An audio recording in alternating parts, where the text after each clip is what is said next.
Hello, everyone. My name is Juanita. I am the host of Black Wall Street Online, and today we have with us Jamie. He is a member of Black Wall Street Online as well, and a member of Georgia ADDI. Today we're going to be talking about real estate, how it can affect, how is a big factor in the African American community, and just a little things that we can do to try to help educate those that want to become homeowners or individuals that are already homeowners, investments, whatever it may be. So this is just us having a just a genuine conversation, and hopefully something will jump out at you. And if you have any real estate questions, do not call me. Reach out to Mr. Jamie Davis, and I will have his information below the video. So, hey, Jamie, how are you today? I'm doing well, Juanita. How about yourself? I'm doing great. I'm doing great. So, it has been an honor, walking alongside you with Georgia ADDI. And I know we're going to continue to grow with the other awesome people that we have on the board and what it is that not only Georgia ADDI is doing, but what ADDI as a whole is doing. And we'll definitely be having some videos on that as well.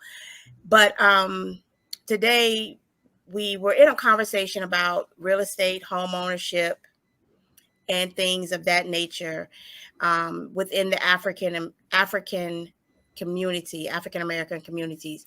What are some of the things that you see as African American really should know when it comes to home ownership or already owning a home?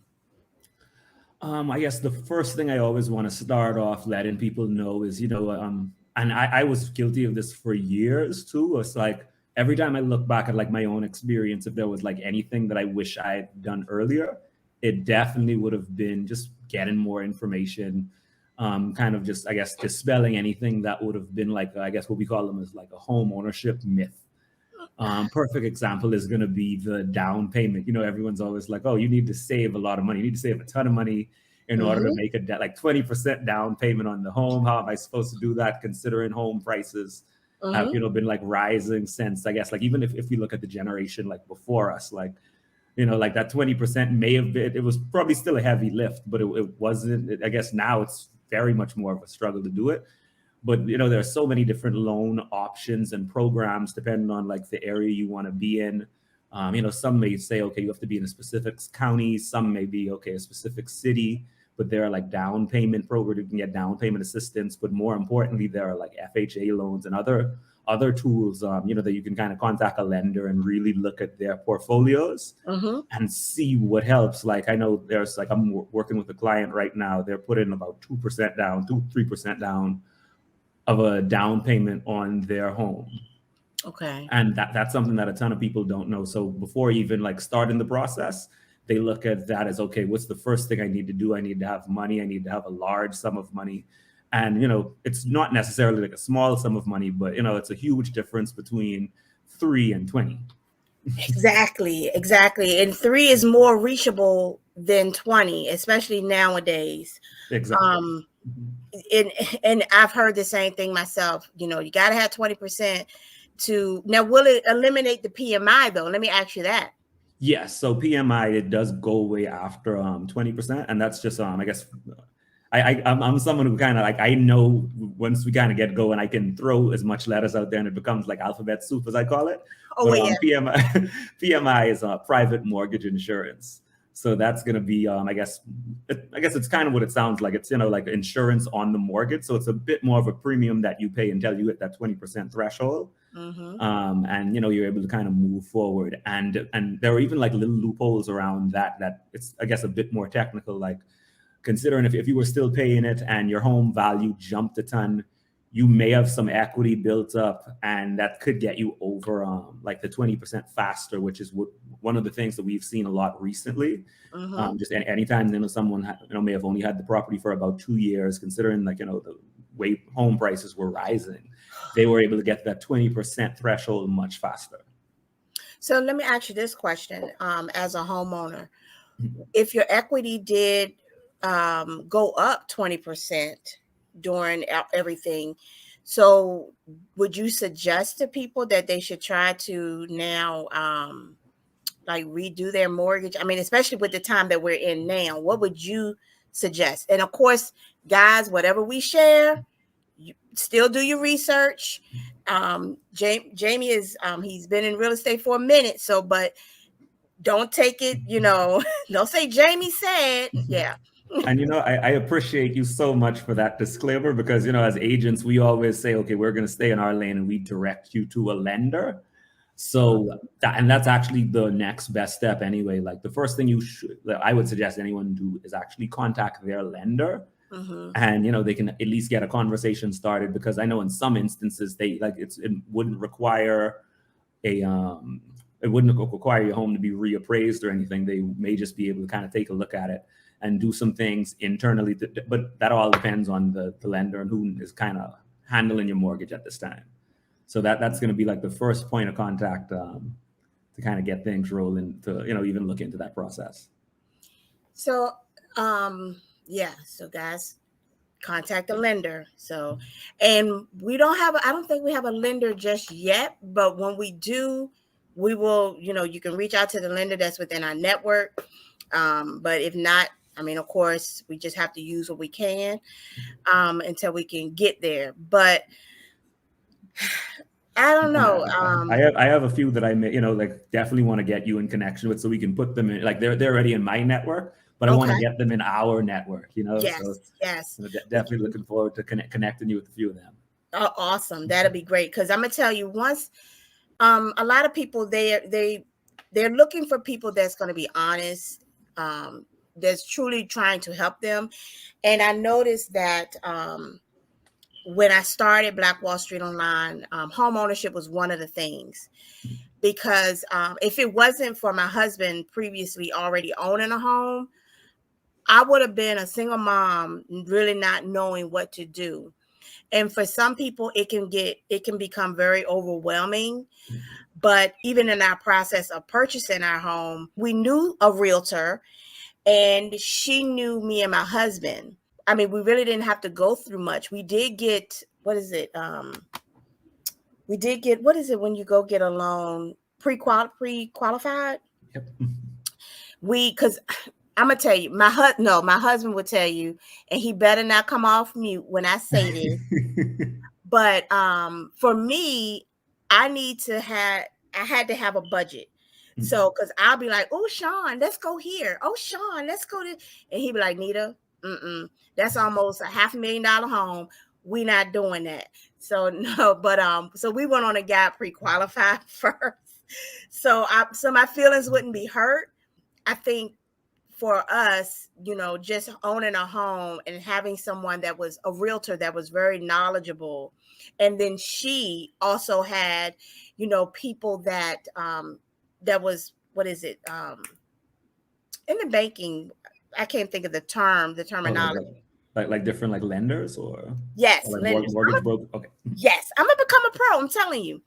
You're on your way. You're making this very easy for me, because you even just mentioned the first thing, like most, but I hope most realtors do it. I know I definitely live by the rule where it's like, we're not getting in a car and looking at any properties until I receive your pre-qualification letter. And it's literally the exact same thing that you said. Some people like, and it's a few things involved too. Like, I'll be honest and even say, hey, I don't want to get out there, show you 10 houses, waste, and waste the time when it's like you haven't even got pre-qualified. But more important than that, depending on who you're working with, if it's like a family or someone looking to buy their home that they're going to live in, it could be such a heavy blow, like emotionally, where, like you said, you're looking at like $500,000 homes, and people feel like, okay, yeah, I'm going to get pre-qualified for more than this, but then they end up getting a pre-qualification for $350 after they already set their sights. They're, full Zillow favorites, everything around 500,000. So think about how disheartening that is, where you were like, oh man, I thought I was going to get this house, but these are what I'm looking at now. So it's literally like, it's pretty much just as much of a as a getting finances in order, but it's Yeah. also a good balance of kind of keeping like emotions in check and also, keeping on track, because that disappointment could even say, hey, you know what, I'm not going to buy now, I want to rent for Yep. 2 more years or something Yep. until I build. So that can play a huge role too. Yes. Yes. I'm going to share something. I want to also show that I'm also doing it or have done it, or have people like yourself. I'm not going to have you on here and you're not a realtor, but we're talking about real estate. You know what I'm saying? Yeah. I want people to be like, no, this, Mr. Davis, he's an actual realtor. You can reach out to him. He knows he knows his stuff. Definitely get pre-qualified first, because you don't want to get your feelings hurt. Funny because it's like a lot of times, and anytime it's like you always have to look at, okay, who is buying the home. Anytime it's like a couple, like Mm-hmm. at first I would try to like work with like everybody or work with like one person. Now the first thing I do when working with a couple, I start a group chat. That way it saves me a lot of effort. I can just put everything in one place, like I can leave the couple to discuss amongst themselves. It's a ton of things that I kind of picked up after, like, it's figuring Mm-hmm. out, okay, how is the best way to work in this situation. Like Yeah. if I'm working with like investors, and I guess used to, like, I still do some commercial. Mm-hmm. So it's like I've kind of really got great at working with like investors whenever it comes to, like properties, because it's not so much emotion, it's really all numbers. So considered, I'm going to be sending a lot of numbers, a lot of calculations, helping them if they need it. Some investors, they have their full system, they know what they're looking for. Mm-hmm. Like once I can kind of like eyeball it, they're going to do the deep dive. So I really like to learn my clients, see where they're at, and figure out what they want to do going forward. With investors, I know I'm going to send a text message. It's going to be a shorter text message, and it's Yep. probably saying, hey, I just sent you an email. Yep. Email Yep. is going to have all of the details, and it's going to have everything spelled out, and we can kind of like just keep a correspondence going from there. Yep. And then another very important thing is, if you don't, like, I guess if as an individual you don't have it, because not everybody has like a contractor or a plumber, or Yeah. like different vendors that they can reach out, like, and get like attached to any deal that, or like any process if they're looking to buy or sell a home. Like I have a pretty good network of lenders, some preferred lenders that my company works with, some that I met outside of my company that I Mm-hmm. also have like a great rapport with, where we just kind of have like a fully, like the people that I work with a lot, it's almost like a team. Like I kind of like to Yeah. just always draw the image of this is one of my lenders. He actually went to undergrad with me as well, at Morehouse. Okay. And it's funny because we always compare it to, it's an image of Dwayne Wade and LeBron James when they were playing for the Heat. And it's like D Wade is just in front with his hands out, and LeBron is just about to like dunk the ball. I'm like, I Uh-huh. feel like that's literally how me and a few people on our team flow. Where it's like, like, I, funny enough, just was working a deal today, and I spoke with my client. He said, okay, he's going to call the lender. Mm-hmm. I, had a quick conversation while he was calling the lender. I spoke with the other agent, got the information we needed. I was trying to call him back. He said, he was like, hey, I'm on the phone he was like, hey, I'm on the phone with the lender. He sent a text message. I was like, hey, no problem. Tell him I'll call him tomorrow too. But, Mm-hmm. it's just kind of keeping like the communication open, ensuring that it's quick information going back and forth. Cause a lot of portions of it, definitely, like in the earlier portion of the deal during like the due diligence, you want to make sure you have a great inspector. You want Yes. to make sure you have someone that's builds a strong rapport with like the lender to make sure things are flowing smoothly. You want to make sure the agent like is aware of, okay, what do they need to like have done for the inspection. If it's like if it's one that's going to be more regulated, if it's one that can be a bit more relaxed because the funding may be conventional or private or cash, in comparison to like a VA loan or an FHA loan, which Yeah. is going to be a bit, like I guess they run a tighter ship. So you're going to need to make sure all your ducks in a row and everything's buttoned up on those more so. But it's just kind of going into those deals and like kind of having the knowledge and having a team of people that can support you and like work with you to get things done. That's going to make the deal go so much smoother. Even though with the economy, I think, I don't know. I mean, I know some of this stuff is like really crazy with what they're asking for some of these properties, but I don't think people should just give up and throw in the towel, because I've heard so many people say, I don't even want to purchase anymore. I just rent. And I definitely understand where it's where it's coming from, especially after a period like last year. Yeah. there were a ton of discouraged buyers because I know I've been working with some people and we just didn't make it across we didn't make it to the closing table. And Yeah. it definitely wasn't for lack of trying. I want to say, I think last year in my career, I probably wrote more offers than ever before, but it was just such a competitive market where we're getting like emails and callbacks. The funniest one was I was in the office with like a business partner of mine, and we were just talking, and he was like, "Hey, what did you do this weekend?" And I was like, "Oh yeah, looked at a few spots." I was like, "I put in an offer on a duplex," and he laughed. He was like, "What duplex?" I said, "This is one in Smyrna." He laughed a bit harder. He was like, "What did you go in at?" And I Mm-hmm. told him the price we went at, and I think I went in above, like, let's say, I think we went in if we went in above 10K. He laughed and he was like, "Yeah, man, we went in at 15K above it, but I didn't win it. He didn't win it." The agent told us they got about 30 offers on the property, but it was super competitive at that time. And if you're like, imagine like when working with a family, and like if you go out with them like 6 or 7 weeks and you're submitting offers, and Yeah. you're just always there just trying to compete, so that could definitely be, it could be taxing, like both on, like, it can be time consuming. You want to Yep. enjoy your weekends, you want to spend time with family, but it's, and and like it's not like you're just like, nah, we didn't like it. It's you're seeing homes that you're liking week after week, which does, you can picture yourself and your family in the home, so it could take a toll on you. But Mm-hmm. one of the biggest things I always want to kind of bring back to the forefront, people are saying, "Hey, this home is expensive," and like, okay, with interest rates, it got a ton of people to back out of the market. Yeah. One of the common phrases that we say a lot, and it's like some people may like it, some people may be like, "Oh, okay, it makes sense." Other people may be like, "Nah, I'm not trying to hear it." But they say, you marry the price, but you date the rate. So it's like, hey, if you get like a good enough price on the home, even if interest rates are a bit higher, you Yeah. can always refinance when rates come back down, which is a Mm-hmm. great strategy to kind of get in there when rates are higher, because people understand, hey, it's a huge difference between a 3% interest rate and a 6% interest rate. Yeah. So your monthly payment would be drastically different. So it's like, if the price, is adjusted enough when people are like, listing homes, if it's listed, or, even if you're able to get it under contract at a better price, Mm-hmm.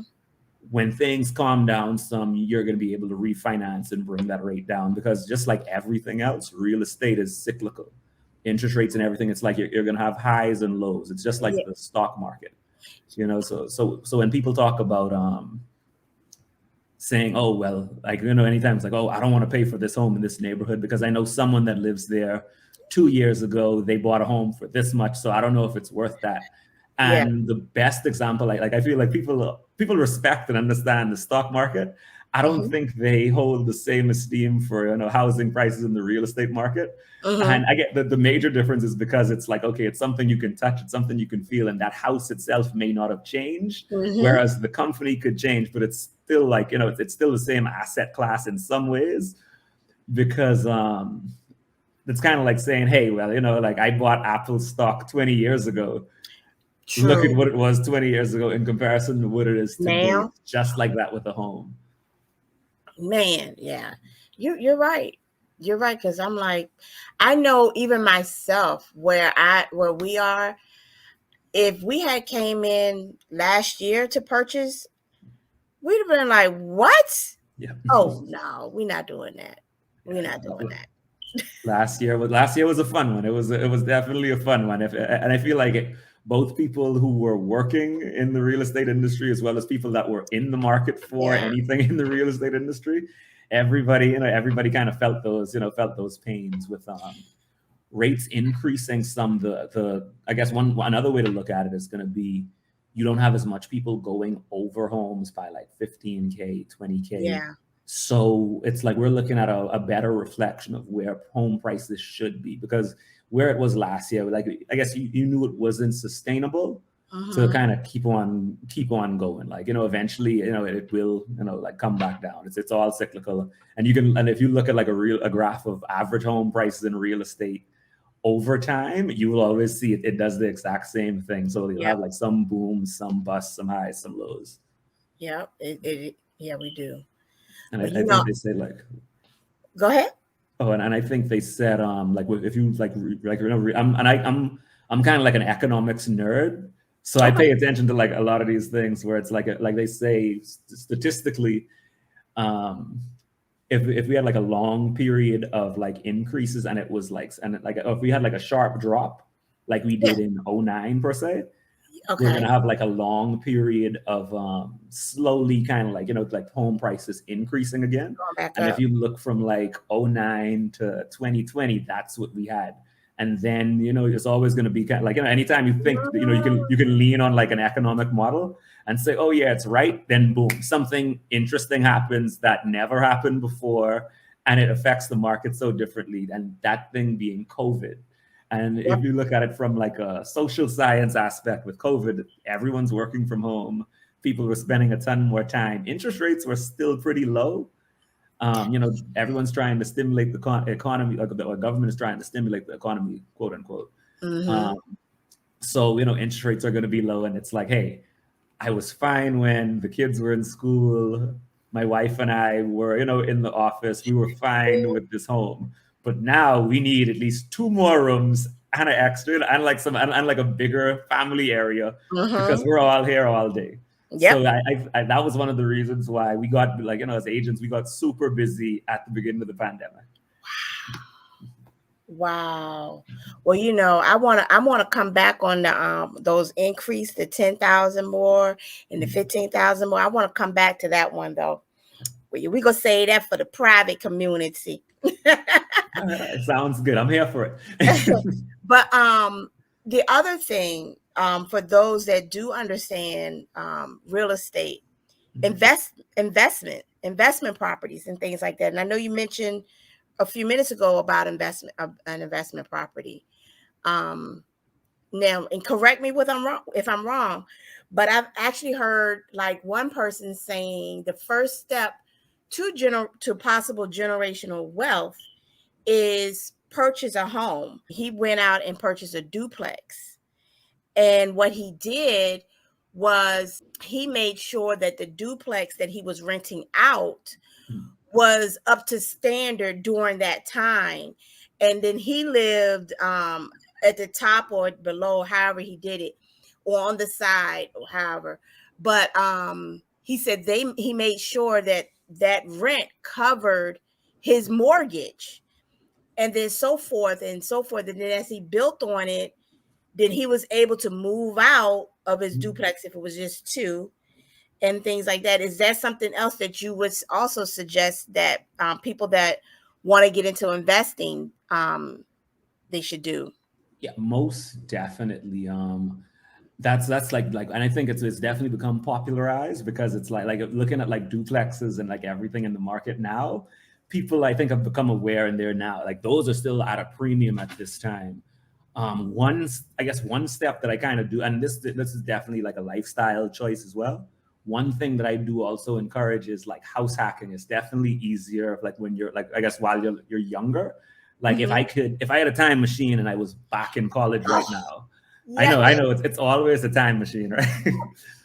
But if I had a time machine and I was back in college right now, I would get a 4-bedroom house, find 3 of my friends, and just kind of like really split the cost, Yeah. get them to pay for the home, and me like maybe chipping in like a portion of it as well. Yes. And that's kind of like it's kind of like you're really managing a rental property, but it's like like the same amount that you would be paying to stay in a dorm, you could probably like like get off campus or like anything like that. That's what I would have did if I had a time machine. But Yes. Yes. yeah, no, like, and I'd say like how that's kind of like a really like a junior step if you're able to rent out rooms, or if like if even if you like have friends or anything and everyone's complaining about rent, that could still be like an inroad if Yes. if you're able to get a loan on like a single family home. With the duplexes, I like definitely encourage them. A few investors that I helped quite a few people find like duplexes and investment properties. It's different ways to spin it. That was something I got like put on when I was actually fresh out of undergrad. Like my first job Okay. was doing property management, Okay. and it was like some smaller apartment communities, some duplexes, triplexes, and like 1 or 2 single family homes. But it's tons of value in anything from 1 to 4 doors. as a Mm, rental property. If you like, and I guess the greatest thing is, remember when I mentioned using an FHA loan with a smaller down payment? yes. Anything from one, you can use it on anything from 1 to 4 doors, because those all technically count as single family homes. So if you're able to qualify for it, so like you could full well get a loan, put 3% down. As long as you live in one of the units, you're going to be able to rent the other three. Hmm. Okay.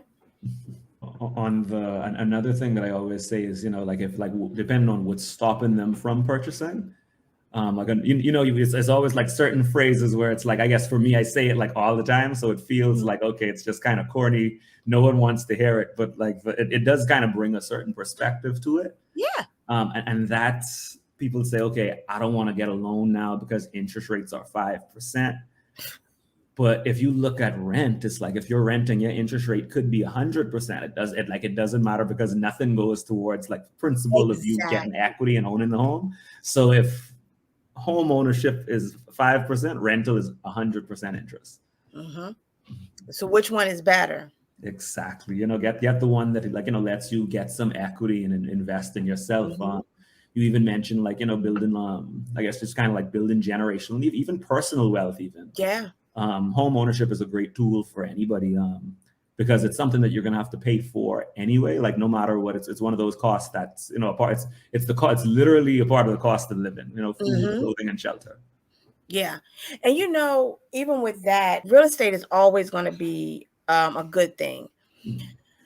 And I know this kind of veering off to the side a little bit, but in the African American community, another thing that we lack on is estates and wills. And I mean, people, they don't understand that, yeah, your mom or dad or grandparents worked hard for this property. you know no one wants to die, truly, trust me, nobody Mm. does, but I mean, it's going to happen one day. And people say, well, I want to set my children up for generational wealth.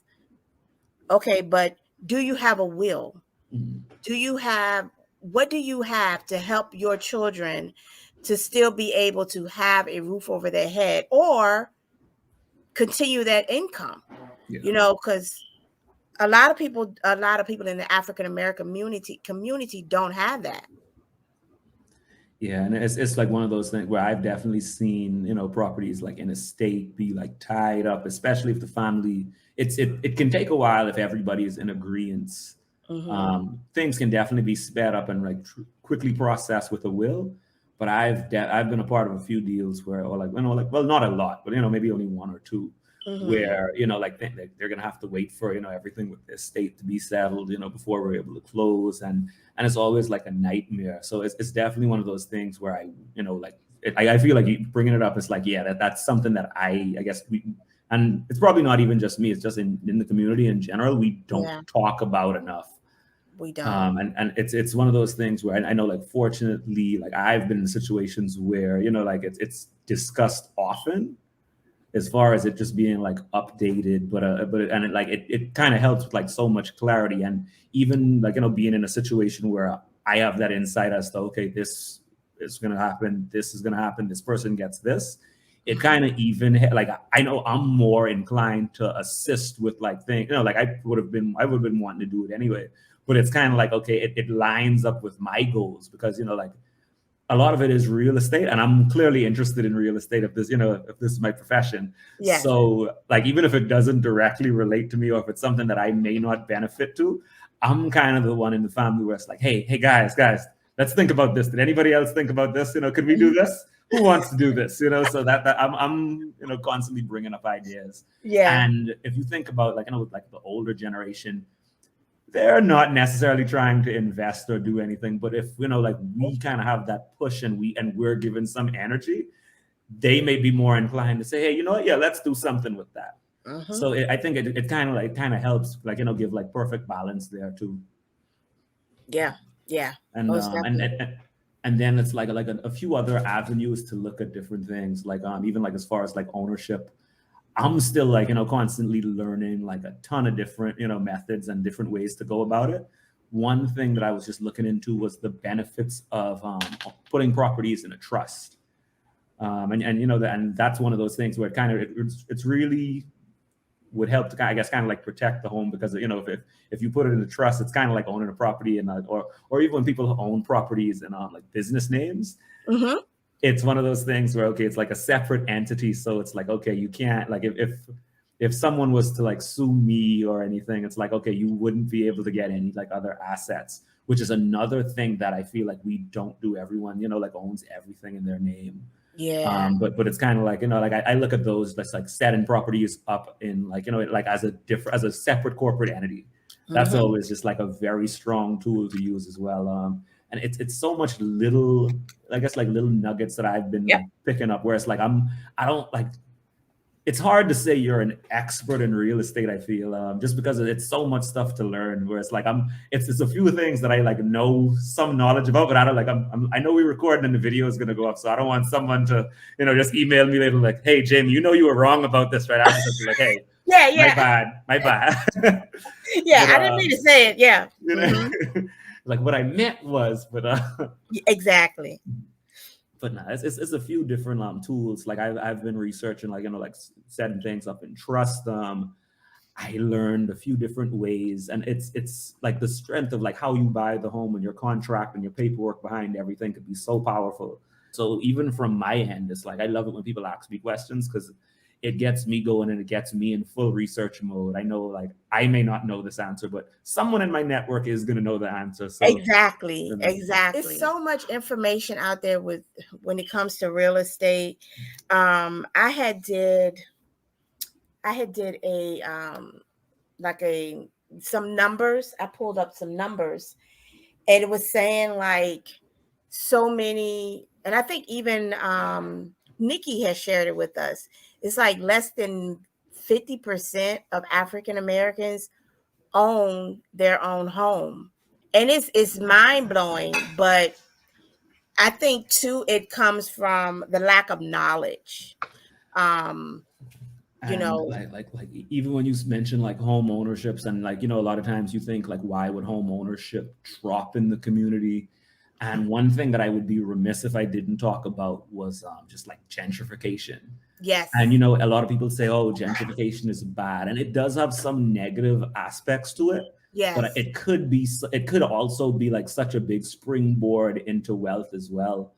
I don't have a problem with gentrification, but what I have a huge issue with is, and I guess this definitely is going to sound corny, but I'm just bracing you all first. What I have a problem with is gentrification without education.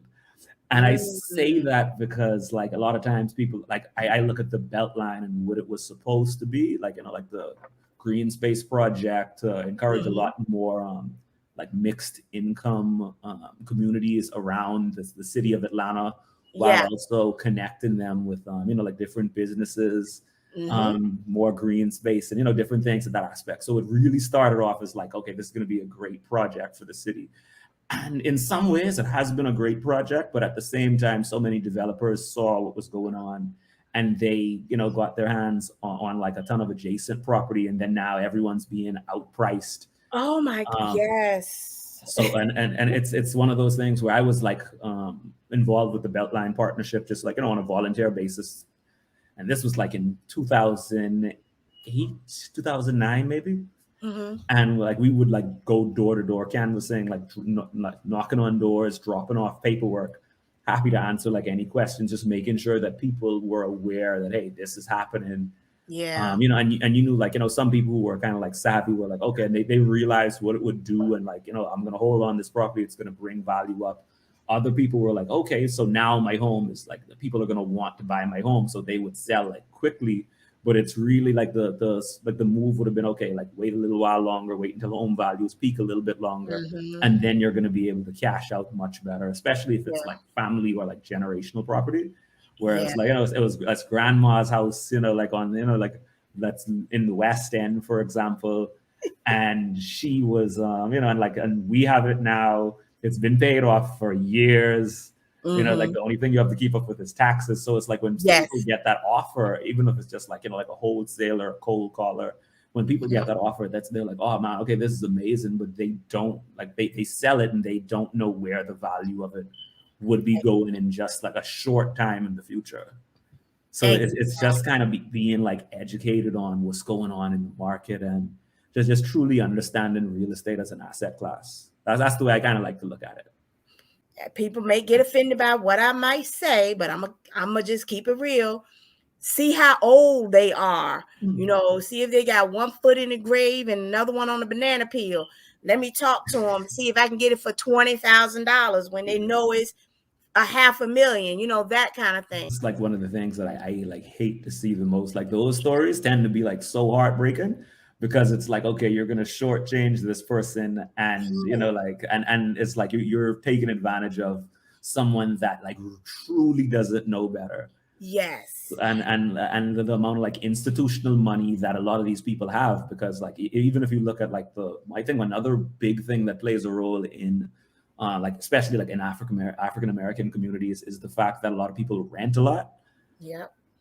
The people that would literally just go in and they can throw money up, because it's not even like me saying, hey, I'm gonna buy this duplex and I'm gonna rent it out in the community. Nah, you have like huge, like you have Wall Street money being just thrown at these properties where they're just looking for some place to park the capital, where it's like, okay, this home is gonna bring me more than it would in any like savings account. I'm looking to diversify my portfolio. Yeah, we can offer 20,000-30,000 more than Jamie can. So we're gonna get it. We're gonna rent it. We're gonna hold on. It's built into our plan. It's built into our budget.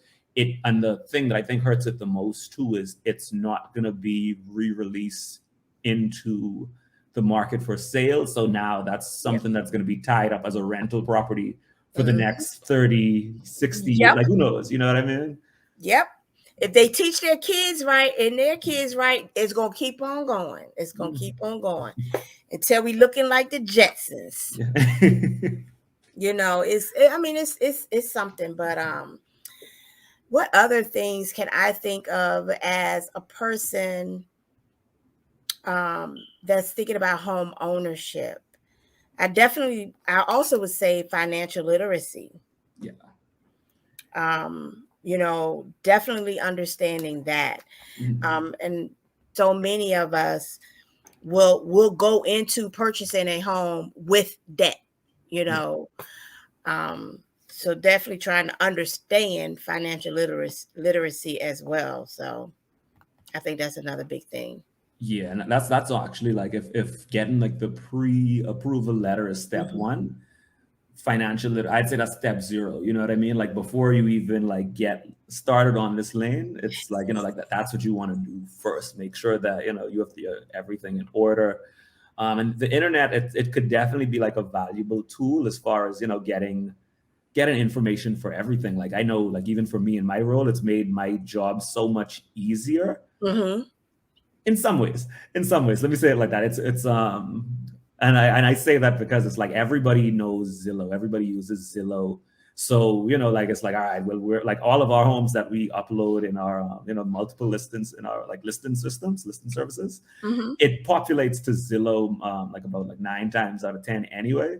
So our stuff gets listed on Zillow, but like, and everyone gets access to it. So it's like I may only have like a day or two, if that, of market knowledge before it's out there for anybody to look at it.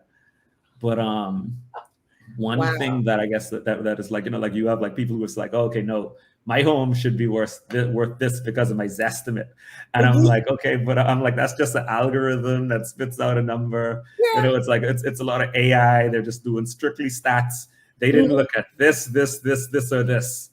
So it's like, just kind of, but even that is just kind of like information, which is why I'm like, okay, the machine can do a great job as far as letting you know what's there, and you have an idea of what costs what in each area. But it's always going to be best to talk to like a professional in the area, and that comes from like financing, like talking to a mortgage broker, mortgage lender, your banker, talking to like an agent. If like it's so much different, like people that can give you like great insight. Like some of the people who I like in interacting with the most is like depending on who the investor is. Some of them have like teams where it's like, all right, hey, we're going to go look at this property. it's me, you, my contractor, and then we just walking through so we could look at stuff, and it's like we're marking everything like, okay, that may Uh-huh. be a repair around here, that might be a repair Mm-hmm. around here. So it's just kind of like like once you get like a good team and a good group together, you Oh, can definitely get some. You can make some power moves in real estate. yes, you can. It's the phrase they use: if you want to go fast, go by yourself. If you want to go far, go together. That's it right there. Because I don't want to go fast. I want to go far. Yeah, I'll take my time. Yep, yep. And I'm going. And look, we're going to go far. Exactly. Like no rush. We'll get there when we get there, but when we get there, we're there. We're there. We are there. We're stuck like cement. Yep. Yes. I would like for people, if they wanted to reach out to you, how can they connect with you? Yeah. Feel free to reach out to me via phone, email. I can definitely I guess give that information. I'll get it. I think you might have some of my information. I think I'll definitely be sure to give you my business email. Yes, definitely. That's the one that I stay on top of and make sure the inbox looks respectable. Yes. My personal email is probably close to maybe about 8,000 unread messages in there. I'll get that cleaned up before the end of the year for sure. Yeah, But yeah. now you can reach me at my phone number, which is 404-992-1916. If you call and I don't answer, please leave a voicemail. I'm great with text messages. So even if you start off with the text message first, that's also fine. And my email is going to be jdavis1@kw.com. And how long have you been in real estate, Jamie? Oh man, so I think I got licensed initially, and I was inactive for about a year. Okay. I got licensed in 2015. Well, I guess let me start over. I was doing property management since 2009. Oh, really? Until 2013. And then I Okay. moved to a property tech company, which was just kind of dealing with multifamily companies. It wasn't in real estate specific, but Okay. it was kind of we work with a ton of real estate companies. So I was still, kind of had my hand on on the pulse for a while. And then I switched to being a full-time agent in 2018.